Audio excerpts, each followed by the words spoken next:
बिस्मिल्लाहिर्रहमानिर्रहीम। अस्सलामु अलैकुम ख़वातीनो हज़रात,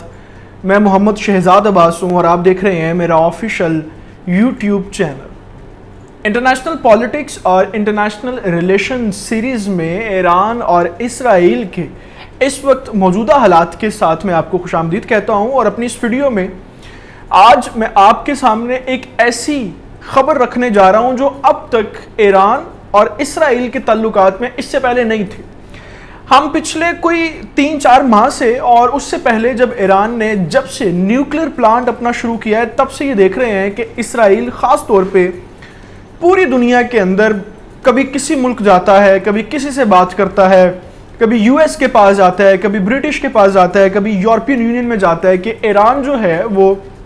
अपनी जो न्यूक्लियर उसकी पावर है उसको बढ़ा रहा है और उसको बढ़ाने के पीछे उसका सिर्फ और सिर्फ मकसद जो है ना वो खित्ते के अंदर हमें नुकसान पहुंचाना है और खित्ते के अंदर अपने असर रसूख को बढ़ाना है, अपनी ताकत को बढ़ाना है। और ये जो है वो जो यूएन के, जनरल असम्बली के, ब्रिटिश के, यूरोपियन के, अमेरिकन के जितने भी इंसानी हुकूक हैं और इंसानी हुकूकों की जितनी भी ऑर्गेनाइजेशंस हैं उनके खिलाफ है। फिर इसी से रिलेटेड पिछले कुछ दिनों में जो है वो हमारे पास खबरें आती गई कि इसराइल ने जो है वो ईरान की एक न्यूक्लियर जो सर्च लेबॉरेटरी है उसके ऊपर भी अटैक किया। हमने उसके ऊपर भी एक बड़ा जामे किस्म का व्लॉग करके आपको दिया। आज जो है आज एक बहुत बड़ी खबर, बल्कि 2 खबरें आपके साथ शेयर करनी है। एक खबर तो ये शेयर करनी है कि इसराइल का जो मीडिया है वो एक बहुत बड़ा दावा कर रहा है। वो दावा क्या कर रहा है ईरान के बारे में वो आपको बताना है। दूसरी खबर जो है वो ईरान ने कुछ इसराइल के ऊपर अटैक्स किए हैं। वो अटैक्स कहाँ पे किए हैं और इनके दावे ये कितने सच्चे हैं और इनको ऑन कौन सा मीडिया कर रहा है, ये आपके सामने खबर रखनी है। दोनों बहुत बड़ी खबरें आपके सामने अभी तक रखनी है जो ईरान और इसराइल के ताल्लुकात को आज एक ऐसी स्टेज पे ले गई है, एक ऐसी पोजीशन पे चले गए हैं ये रिलेशंस के। यूं लग रहा है आप भी जब इन दोनों खबरों को सुनेंगे तो आप भी इनके डॉट्स को कनेक्ट करते हुए यही महसूस करेंगे कि शायद खित्ते के अंदर जो है वो एटमिक जंग होने जा रही है। इससे पहले कि मैं तफसीलात की तरफ जाऊं, आपसे गुजारिश है कि हमारे चैनल को सब्सक्राइब कर दें, बेल आइकन को प्रेस कर दें, क्योंकि यही एक वाहिद और आसान तरीका है आपके और हमारे साथ का। इसी तरीके से हम आप तक मुस्तनद तरीन खबरें बर वक्त पहुँचाते रहते हैं। सबसे पहले जो है वो आपको मैं बताता हूँ कि इसराइल का एक नेशनल सिक्योरिटी एडवाइज़र ग्रुप जो है वो अमेरिका गया, कल संडे को गया और कल उनकी रिपोर्टिंग हुई है। उन्होंने उस नेशनल सिक्योरिटी एडवाइजरी ग्रुप ने जो है वो यूएस से जाके ये एडवाइस दी है यूएसए को, सीआईए को, और वहाँ पे जो जितने भी न्यूक्लियर प्लांट्स के हवाले से पूरी दुनिया की जो ऑर्गेनाइजेशन वहाँ पे उनको ये जाके उन्होंने ये एडवाइस की और ये बात कही कि हम जो हैं वो तब तक चैन से नहीं बैठेंगे जब तक आप ईरान के न्यूक्लियर प्लांट के ऊपर बाकायदा तौर पे जो है वो कोई कमेटी या कोई टीम ना बिठा दें जो जिसका काम क्या हो कि अगर ईरान हमारी और यूरोपियन यूनियन की और जो इंसानी हकूकों की इस वक्त ऑर्गेनाइजेशंस काम कर रही हैं न्यूक्लियर के खिलाफ, उनकी बात नहीं मानते ईरानी, तो उनके ऊपर अटैक कैसे करना है उसके लिए जो है वो आप बाकायदा तौर पे एक ऑर्गेनाइजेशन बनाए। दूसरी बात जो आज की इस वीडियो के हवाले से जो इस वक्त सबसे बड़ी खबर बनी हुई है इंटरनेशनल मीडिया के ऊपर, एक ऑनलाइन न्यूज़पेपर है लंदन बेस्ड, उसका नाम है रॉयल यौम ऑनलाइन न्यूज़पेपर और ये यूके बेस्ड है। उसी के अंदर जो है वो अपनी इसकी सरगर्मियां हैं। इन्होंने जो है वो आज एक आर्टिकल छापा और उस आर्टिकल को ऑन किया टाइम्स ऑफ इसराइल की वेबसाइट ने, न्यूज़ वेबसाइट ने। आप उसके ऊपर जाकर आर्टिकल देख सकते हैं। और उन्होंने उस आर्टिकल के अंदर ये क्लेम किया कि एक ईरानी जर्नल को शाम के एक इलाके से अगवा किया गया और उसको अगवा करने के बाद अफ्रीका के किसी ऐसे मुल्क में ले जाया गया जिसका नाम सामने नहीं दिया गया। और उसको अगवा करने के बाद उसके पीछे मकसद क्या था, मुसाद ने बेसिकली उसको अगवा किया जो इस रिपोर्ट और आर्टिकल के अंदर लिखा गया। और उसको अगवा करने का मकसद उसके पीछे ये था कि ईरान से कुछ खुफिया मालूमात लेनी थी। कौन सी खुफिया मालूमात लेनी थी? 1986-1988 के अंदर इसराइल के एक फ़िज़ाइया पायलट थे जिनका नाम रॉन आर्लेंड था, रॉन आर्लेंड इनको कहते हैं। वो अगवा हो गए थे और उनके अगवा होने के ऊपर उस वक्त भी ईरान के ऊपर इल्ज़ामात आयद किए गए थे और ये कहा गया था कि ईरान ने जो है वो इसराइल के इस पायलट को अगवा किया।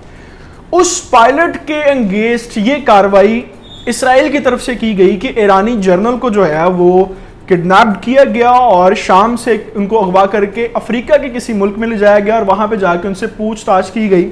تفتیش کی گئی، پوچھا گیا کہ اس سارے معاملے کے اوپر کیا معاملات تھے۔ بہرحال اس رپورٹ آرٹیکل کے اندر ابھی تک اس جرنل کا نام نہیں بتایا گیا، وہ جرنل کون سے اسرائیل کے جو ہے وہ کسی آفیشل کی طرف سے ابھی اس کو کلیم نہیں کیا گیا، یہ سامنے نہیں آیا۔ یہ جو لندن نیوز پیپر ہے رائل یوم آن لائن، اس نے یہ آرٹیکل چھاپا اور ٹائمز آف اسرائیل نے اس کو آن کرتے ہوئے اپنی ویب سائٹ کے اوپر یہ باقاعدہ طور پہ، لیکن میں یہ سمجھتا ہوں کہ اگر اتنی بڑی اس آرٹیکل کو ٹائمز آف اسرائیل نے چھاپا ہے تو اس میں کوئی نہ کوئی بات صداقت ہوگی۔ خیر اس واقعے کو ایران کے ایک حملے کے ساتھ جو ہے وہ میچ کیا جا رہا ہے، جس کو ایران کی جوابی کارروائی بھی سمجھا جا رہا ہے، جس کو یہ بھی کہا جا رہا ہے کہ شاید ایران نے اسرائیل کے خلاف بھی باقاعدہ طور پہ جنگ کا اعلان کر دیا اور جہاں اس کو موقع مل رہا ہے وہ اس کے خلاف جو ہے وہ کام کر رہا ہے، جس طرح سے اسرائیل کو جہاں موقع مل رہا ہے وہ اس کو اپنے ہاتھ سے نہیں جانے دے رہے۔ اسی طرح سے ایران نے سائپرس کے اندر جو ہے وہ ایک اسرائیلی فیملی کو نشانہ بنایا اور ان کو وہاں پہ قتل کیا ہے۔ یہ بھی جو ہے وہ ایلیگیشنز ایران کے اوپر لگائے گئے ہیں کہ ایرانی کچھ جاسوس تھے جنہوں نے سائپرس کے اندر اسرائیلی فیملی کو قتل کیا اور ان کو قتل کرنے کی وجہ صرف یہی بتائی گئی کہ یہ اسرائیلی دشمنی کی وجہ سے اس کو قتل کیا جا رہا ہے۔ اس کے حوالے سے بھی ٹائمز آف اسرائیل کے اندر اس کے اوپر جو ہے وہ اور ہیبریو میڈیا جو ہے ان کا، اس کے اوپر بھی اس کے اوپر بات کی گئی اور کہا گیا کہ ایران جو ہے وہ اپنے جو اس نے قتل و غارت شروع کر رکھی ہے یہودیوں کے خلاف، اسرائیل کے خلاف، ہم اس کی مذمت کرتے ہیں اور ہمیں اس سے کوئی پرواہ نہیں ہے کیونکہ ہم جلد ہی ایران سے بدلہ لینے والے ہیں۔ یہ واضح طور پہ جو ہے وہ سٹیٹمنٹس اس وقت دیکھنے اور سننے میں سامنے آ رہے ہیں۔ اب یہاں پہ اگر آپ جو ایرانی سائپرس حملے ہیں ان کو اور اسرائیل کے جو پچھلے 2 دن پہلے جو ہے وہ انہوں نے ایران کی جو ریسرچ لیبارٹری نیوکلیئر تھی اس کے اوپر جو حملہ کیا، پھر اسرائیل کا عراق کے اندر باغیوں کو سپورٹ کرنا کہ وہ ایران کے خلاف لڑیں، پھر ایران کا جو ہے وہ بعض اوقات UN کے اندر اور دوسرے پلیٹ فارمز کے اندر جو ہے وہ اسرائیل کے خلاف بات کرنا اور باقاعدہ طور پہ پھر ان کے جو جرنلز اغوا ہو رہے ہیں،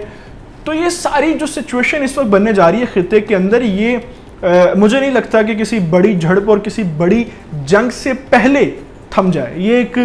جو اس وقت خاموشی پورے خطے کے اندر ہلکی سی چھائی ہوئی ہے، یہ کسی بڑے طوفان کی آمد لگتی ہے اور لگتا یوں ہے کہ ایران اور اسرائیل کی جو کشیدگی ہے وہ کسی نہ کسی بڑے موڑ کے بعد ہی جو ہے وہ تھمے گی۔ آپ ان سارے ڈوٹس کو، ان سارے فیکٹس کو کس طرح سے دیکھتے ہیں اور خطے کے حالات کو کس طرح سے سمجھتے ہیں، کمنٹ سیکشن میں اپنی رائے دیجیے گا۔ آپ کی رائے ہمارے لیے بڑی اہم ہوتی ہے، میں سارے کمنٹس آپ کے پڑھتا ہوں۔ ابھی مجھے ان سارے فیکٹس اینڈ فگرز کے ساتھ اجازت دیجیے۔ اللہ تعالیٰ سے دعا ہے کہ اللہ تعالیٰ پاکستان کا حامی ناصر ہو، اللہ تعالیٰ پاکستان کے نوجوانوں کا حامی ناصر ہو۔ خدا حافظ۔